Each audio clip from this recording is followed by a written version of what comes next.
What a wonderful world. You know, this is the time of year. Yesterday was a Christmas parade in Asheville. Anybody go to the Christmas parade?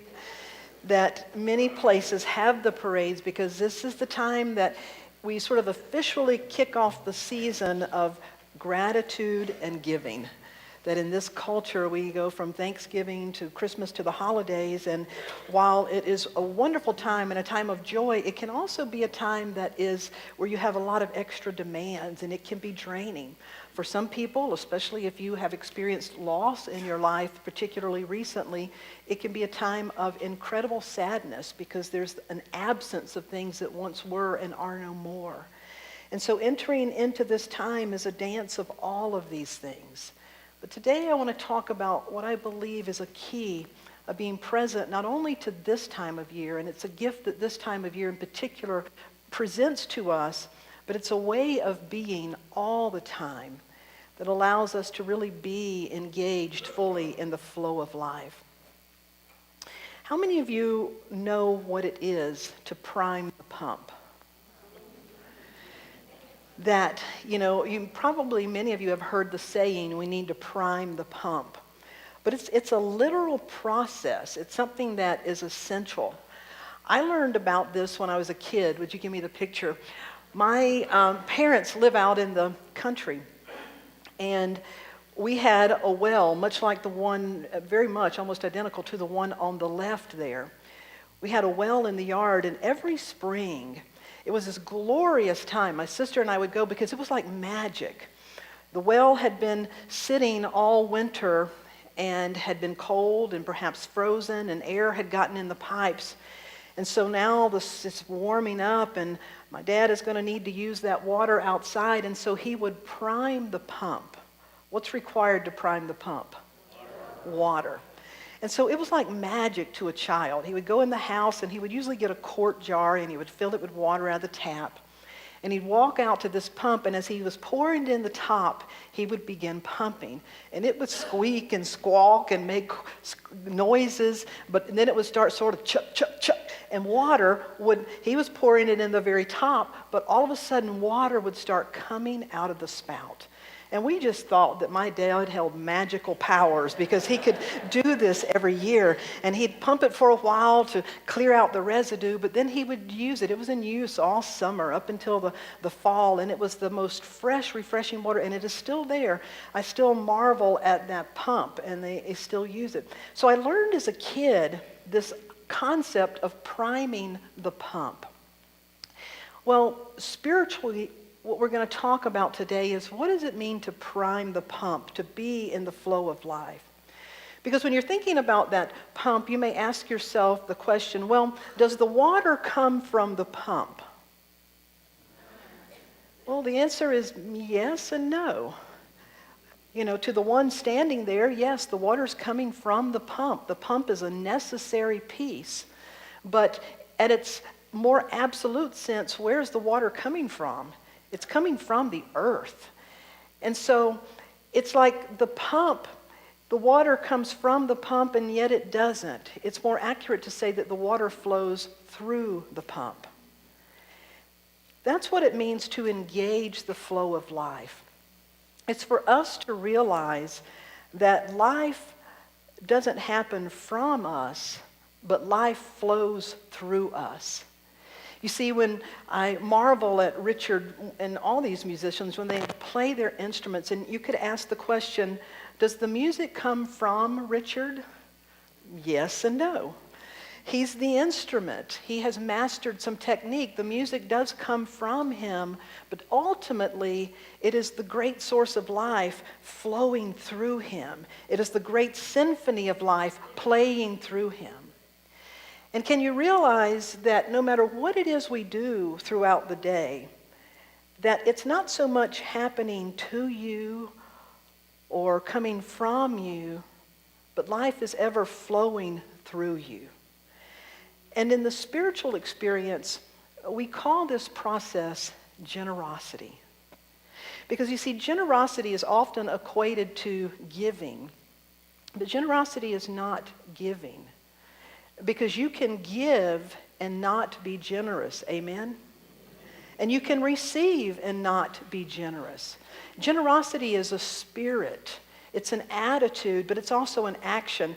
Generosity is being in the flow of life at both places. It's being in giving and receivership with a spirit of being a part of the flow of life. That's what the spirit of generosity is truly about, and that's what we want to look at today.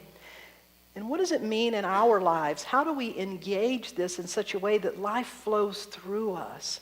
Because can you get that when life flows through you, your well never runs dry? When it's flowing through you, you don't have to worry about exhausting the resources, because the inexhaustible, infinite resource of life can never be exhausted.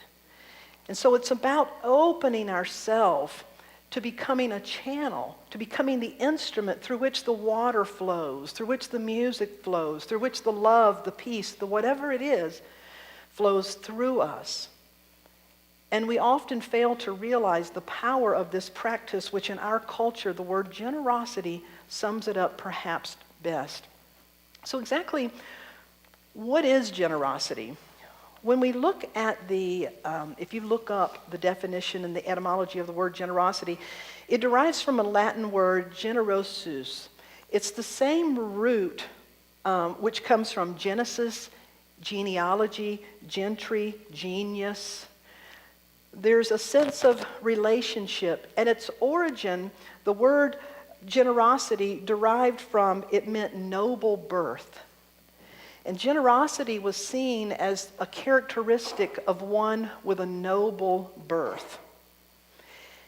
As the word began to morph by the 18th century, it meant that it wasn't necessary that you were born into a noble family to exhibit generosity. Anybody could exhibit generosity because it was born of a noble spirit.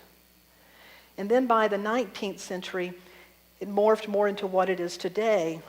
When we hear the word generosity, we typically think it means gracious giving. But it's far more. It's about a spirit. And that noble sense is very important that it's linked to that. Think just a moment about, it's just the word generosity took it from a characteristic that belonged to the noble and placed it into the hands of all people. That's what both Jesus and the Buddha did. During the time of the Buddha, the ones that were believed that could be enlightened were called the Brahmins, a particular caste or class of people. Beyond those, enlightenment was not believed to be available to the common person. Buddha's whole life was about taking the teaching of enlightenment and making it available for everyone. In the time of Jesus, it was a time where the priests were believed to be the holy ones, the ones who had direct access to God. There were a group of people, the Hebrew people, that were seen as the chosen people, and the other ones, the Gentiles, were outsiders. The teachings of Jesus were to say, no, you're all instruments. The same life force flows through all of you. Every person has access to all that is. Every person has access and can be enlightened. Every person is the image and likeness of God. Every person is whole and worthy. And so it put it into the hands of everybody. The whole teaching was to make it available to everyone. And so the world's religions have always called upon generosity as a way to engage this practice. As a matter of fact, if you've ever studied any of the Buddhist teachings from the Eastern, in the United States, by the time the Buddhist teachings reached the United States, the starting point for most people was meditation. But you don't have to read very far and study Buddhism to realize that is not the starting point.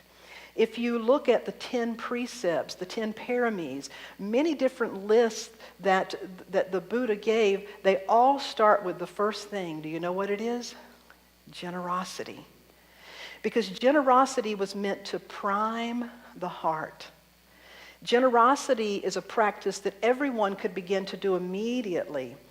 And generosity does so many different things, and so that's the true starting point. And so it is in so many of the different teachings. If we look at several of the scriptures. In the Gospel of Luke, it says, "Give, and it will be given to you. A good measure, pressed down, shaken together, running over, will be poured into your lap." If you look at some of the similarities, this shows up in all three Gospels, Matthew, Mark, Luke, and John. Whoever tries to keep his life will lose it. Whoever gives his life or gives of himself will preserve it. The Buddha said, "No true spiritual life is possible without a generous heart." And then from Hinduism, they who give have all things. They who withhold have nothing. The root of the word miserable is the same root of the word miser, that they go together.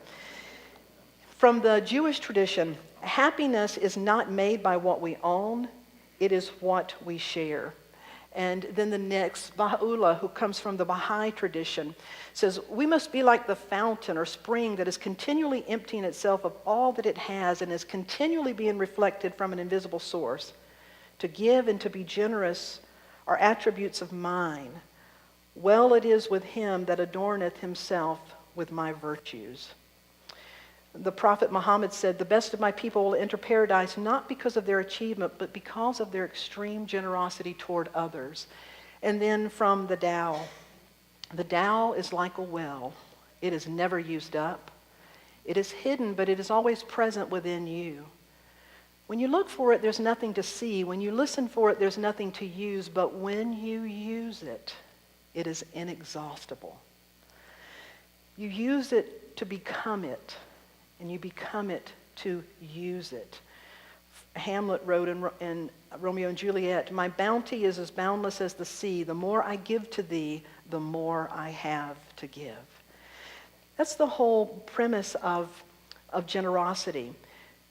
You also see it practiced in different cultures. When I lived in Hawaii, generosity is a big part of any indigenous culture. When you arrived at the airport, you received a beautiful lei of flowers as a generous welcome. In a Native American tradition, even today, if you attend a Native American ceremony, it's practiced that you bring a gift of sage or sweet grass or tobacco, because it's acknowledging that we are a part of this same flow of life. In Japan, in most parts of Japan, if you share a meal together, you are never to pour your own beverage. You take care of each other. It's a conditioning that when you're sharing a meal, you're always mindful of what the others are doing. Now, that's not, if you go to my mother's house where there is an abundance of sweet tea, she will say, "Do you want some tea?" And you'll say, "Oh, no." She'll say, "Oh, honey, you need some more tea." And she just keeps filling that glass.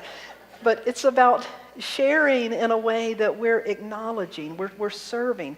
That's about the spirit of generosity.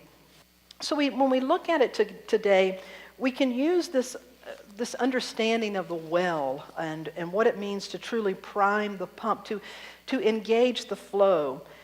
And the first part of that, to engage the flow, is to prime the connection. It requires you to literally go to the well. To start at the well, to prime the connection. Last week we talked a little bit about the daily practice of devotion. Not in a sense of worshiping an outside deity, but in a sense of aligning ourselves with the source and who we are as an instrument of the source. To prime the pump, first and foremost, is about being aware of living in an awareness of our connection. You know, when you think about the well, the need for water, it is the need. When a person needs the water, that is what brings about generating, it puts it into motion. That's why giving and receiving are both important parts of the spirit of generosity. And beginning in that place of priming our connection. How many of you remember who Mr. Rogers was? Fred Rogers. He was known for his gentle spirit. He always wore sweaters as only Mr. Rogers could wear. And he had a children's television show. And during his half-hour television show, he would talk about some value or something that was like maybe sharing or being generous or whatever it was. He always had a teaching for children, and he did it in a fun and engaging and a very peaceful way. Well, after doing this for a number of years, he won a Lifetime Achievement Award. So Mr. Rogers is invited to the Emmys to win a Lifetime Achievement Award. So they call him up on stage, just like they do. And you know when they call someone up on stage to receive the Emmy, it's very quick. They only have a couple of minutes, and then the music starts playing, and they get them off stage. So Mr. Rogers walks up, and he's very slow, and I'd like to thank everyone for this gift. And I think about the people in my life who were generous toward me. And now when his time's just about up, he says, so I want to invite all of you, let's take a moment of silence. I can just imagine the producer scrambling like, what do we, you can't put the hook on Mr. Rogers. And we didn't, what are you going to do? And so Mr. Rogers said, let's have a moment of silence together. And I want you to think about why you are here. Who was generous to you in your life? And he says, I'll time us. And he looks down. And the camera people, not knowing what to do, all of a sudden they start panning the audience because he literally timed it. And what begins to happen, people look around for a second like, is this really happening? You see all the actresses and the actors that you know. But what began to happen after about 30 seconds, tears began to flow. As the camera panned the audience, people began to cry because they begin to prime the pump. They begin to make the connection with who helped me get here? Who extended generosity to me? Who showed up in my life at those times? You see, priming the pump is about living in the awareness of that connection. Never failing to take yourself back to the well. Remember your connection with the great source of life, and remember our connection with one another. Can you recall someone that believed in you? Someone that was generous to you? To engage the flow, prime the pump. The second way we engage the flow, remember I told you that when my dad would start, he would come out with a mason jar full of water, and he had to first, he called it, you had to feed the pump. He had to clear out the water. You had to pour it in to engage the magic of activating, moving out the air, creating just the right amount of pressure. It's a balance that's taking place. Can you begin to see the balance of giving and receiving? It's a balance point that's needed so that it would begin to flow. You see, one way to engage the practice of generosity is to begin right where you are. Already doing what you're doing, but add to it an awareness. Remember the Buddhist, it's about generosity and mindfulness. Begin to bring mindfulness to everything that you do. You're already doing it, but bring mindfulness. Begin to do it in a spirit of generosity. It's important for us to recognize that you're already making a difference, that you have the capacity, that we all have things to give, and to do it in such a way that we are truly recognizing that it does make a difference.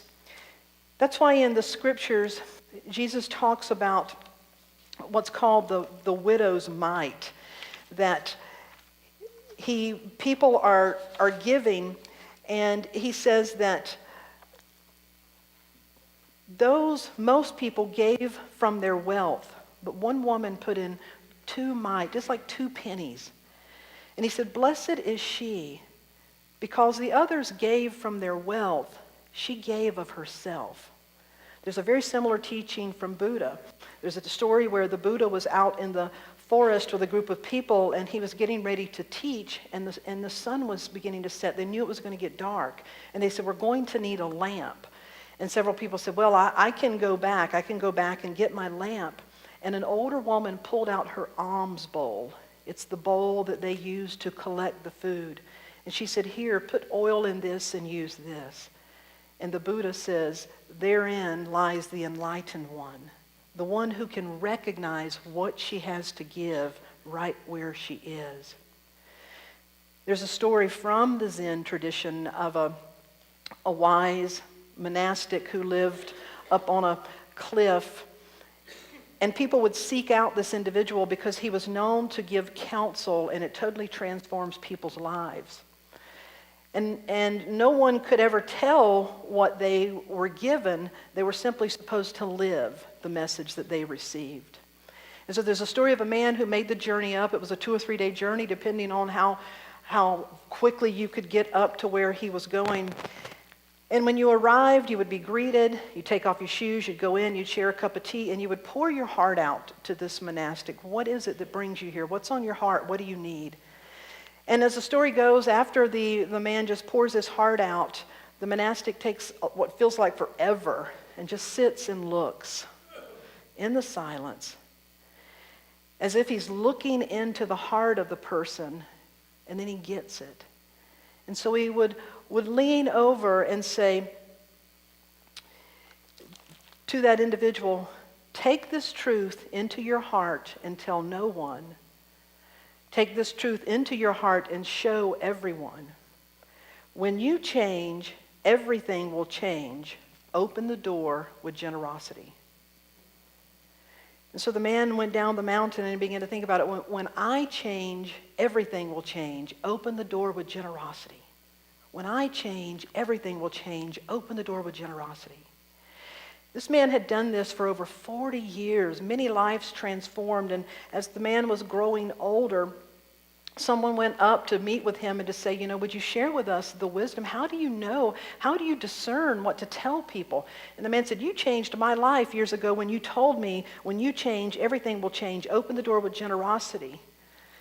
And the man said, for over 40 years I have listened, and for over 40 years I have received the same message. Every person that came got the same message. And no matter what it was, no matter the area in their life, can you see how that would apply? That it's engaging, it's bringing your cup.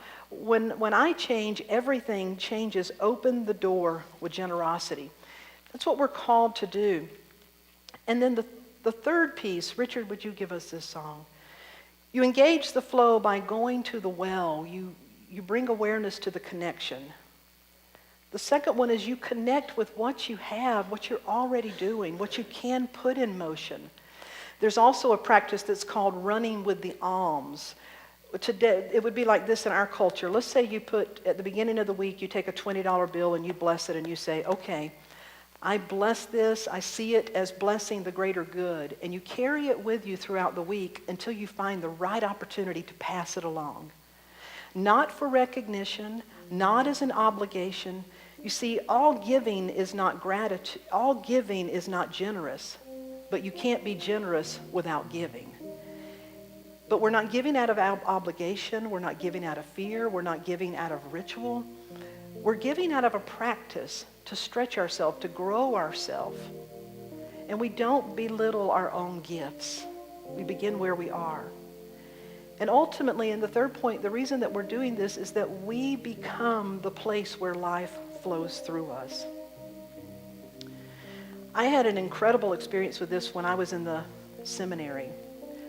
I graduated in 2004, and when I went into the program, it was a 4-year program. 2 years you could do at home, and the last 2 years you had to live on campus. So in 2002, I arrived.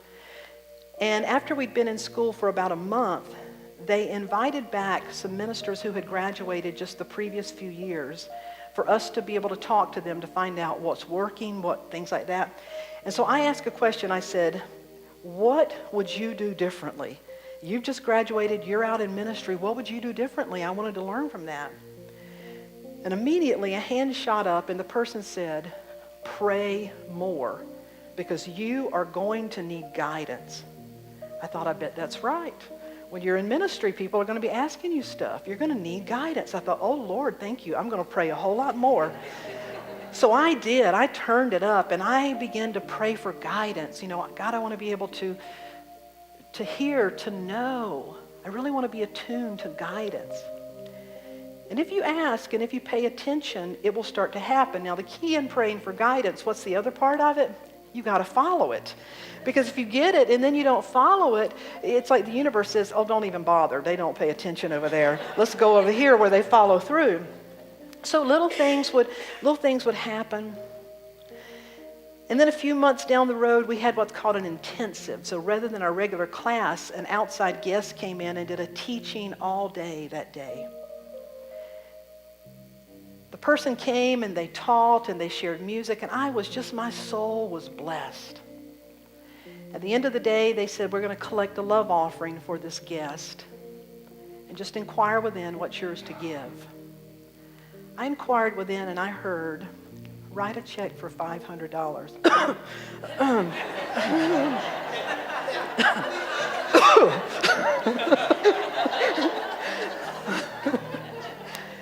You meant 25, right? Have you noticed the bargaining? This is all in a matter of the bargaining again. So, whoa, guys. Wait a minute. I quit. I'm not working. I'm living off my savings. I'm in school 2 years here. I'm a student. I'm becoming a minister. I'm doing something that's good. You meant like 25, right? Maybe 50. Write a check for $500. Ooh. And then you go like, I don't think they need $500. I don't think they're expecting that. All within just a few minutes. Now I'm sweating, my heart's racing. I'm like, holy cow. I'm praying for guidance. I'm like, all right. I couldn't even say I left my checkbook at home because I had it. So I write the check. Oh my God, bless it. Put it in the thing. Now, I wish I could tell you that it was completely carefree, but no, I worried a little bit. But I said, I'm praying for guidance, and God, this thing has to work. I'm all in. I'm doing the hokey pokey. You put your whole self in, God. This thing better work. My whole life is about this. So 2 weeks later, my Subaru, which never breaks down, broke down. Guess how much it cost? Another $500. I'm like, this is not going well. But I keep praying for guidance. Guide me. That's most important. And a couple of weeks later, I get called to the registrar's office, and they said, we're excited to tell you someone from your home church just paid $1,000 for your next term's tuition. I said, no way. I began to cry. Me? They did that for me? Me? You see, I had to learn how to give and receive. That very same week, I got mail, Unity of Dallas. I don't know that church. I've never been to that church. Sent me a tithe check for another several $100s. Now, it doesn't always happen that immediately, but it needed to in my case because I was a student with myself on the altar of my own heart. In the teaching, what I really learned is when I was asking for guidance, here's the thing. You cannot categorize God. You see, I was still seeing some things as holy and some things as ordinary. Some things as spiritual and some things as secular. It's not that way. That's just a belief. And if I wanted guidance, I had to open to God in all things. And so I learned that God can't be compartmentalized. Guidance can't be compartmentalized. And generosity cannot be compartmentalized. How many of you want to be the flow? You want to be that vessel, that instrument through which this inexhaustible source, the inexhaustible source shows up through you as creativity, beauty, ideas, abundance, whatever it is. I hope that this season we will engage it as radical generosity. cultivate in me a spirit, a heart that recognizes that it's not coming from me, but Holy Spirit, let it flow through me. Let it flow through me. I invite you into this song that we engage this flow together, written by Karen Drucker, that does just this. It engages us with this beautiful flow. I breathe in, I breathe out, I take in, I give out, I let love, I let go, I release, and I know. I breathe in, I breathe out, I take in, I give out, I let love, I let go, I release, and I know.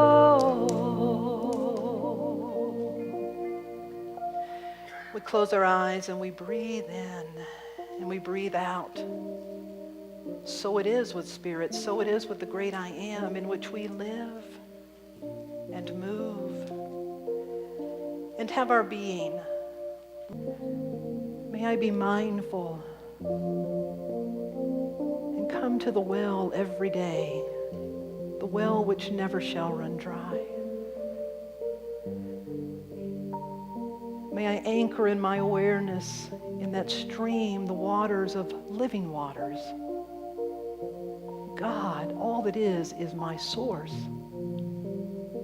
And I draw all that I am from this source. And from this place, I give and I receive that I may be of use. And so throughout the day, I will offer my cup of water.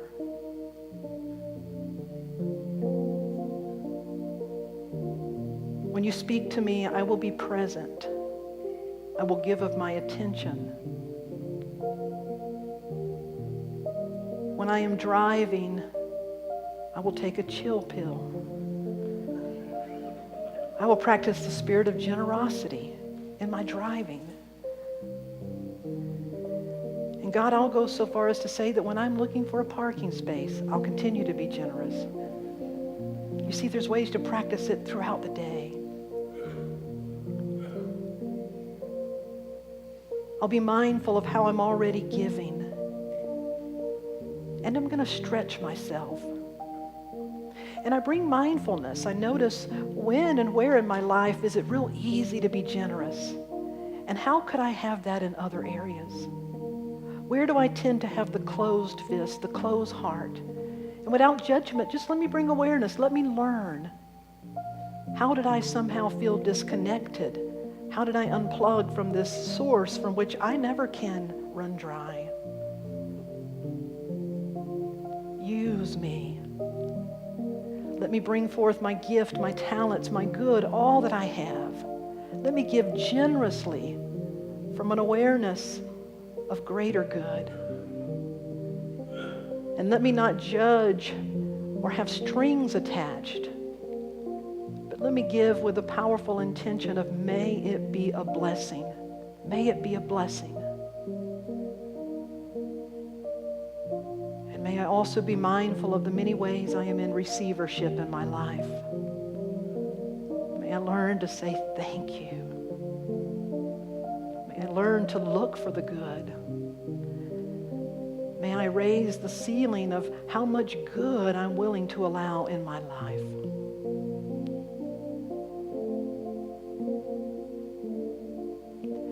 And I breathe in, I breathe out, I take in, I give out,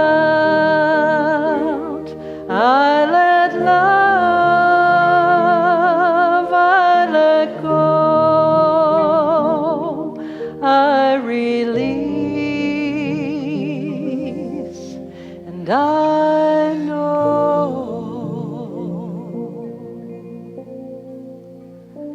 May I learn to let go before life calls me to the great point of letting go. May I learn that I have everything to give and nothing to lose. The Spirit, all that I am, that's the song it sings. I have everything to give. I have nothing to lose. For in spirit, that is the only truth that there is. I have everything to give. I have nothing to lose. For life flows through me to the degree I allow it to flow. May I know this. May I enter into a conscious practice where I'm willing to stretch myself.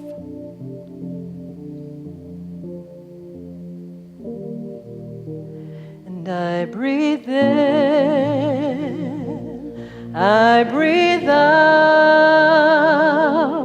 I take in, I give out, I let love, I let go, I release, and I know. And as you open your eyes, I want you to look around at these who are standing. These are ministers, prayer chaplains, healing practitioners who volunteer to stand and to be that channel. And so they stand this day as a special gift to just be channels of clear, beautiful energy flowing to you. And so I'm going to invite you to direct your hands as let's let it flow through them and now through you, but you're not giving it back to them. Because you see, the more you draw, this is important, the more you draw on what's being run through you, do you see how you amplify what's being run through you? The more you send out what you're receiving, the more water you pump, the more water that comes up. So you don't need to send it back to them. I want you to think of somebody else. Somebody that you just would love to feel that healing energy. And so we allow this gift of life, the one power, the one presence, the great I am, all that is, that shows up in its many forms, that is there to meet the need, that even before you ask, there I shall be. We stand to be the channel through which this truth flows, through which this idea flows. We also stand together to be a collective channel for greater good, for the infinite gifts of Spirit to flow through us. That this place has gifts of Spirit in action like never seen, because we are activating them through our putting them into action every day. We bless, and we feel the blessings that can't help but flow through us, because as you give, it's flowing through you. You have to be receiving it. Therein lies the great flow of life. So I breathe in, I breathe out, I take in, I give out, I let love, I let go, I release, and I know. Now I invite you to stand, and I'm going to ask you to join the hand of someone. So let's activate this for this spiritual community. We breathe in. We breathe in, we breathe out, we breathe out, we take in, we take in, we give out, we give out,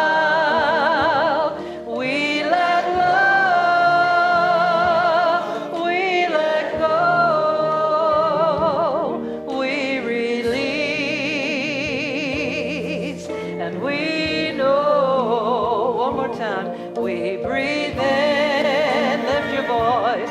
We breathe out. We take in, and we give out. We let love, we let go. We release, and we know. Hands on your heart, that last line. I let love, I let go, I release, and I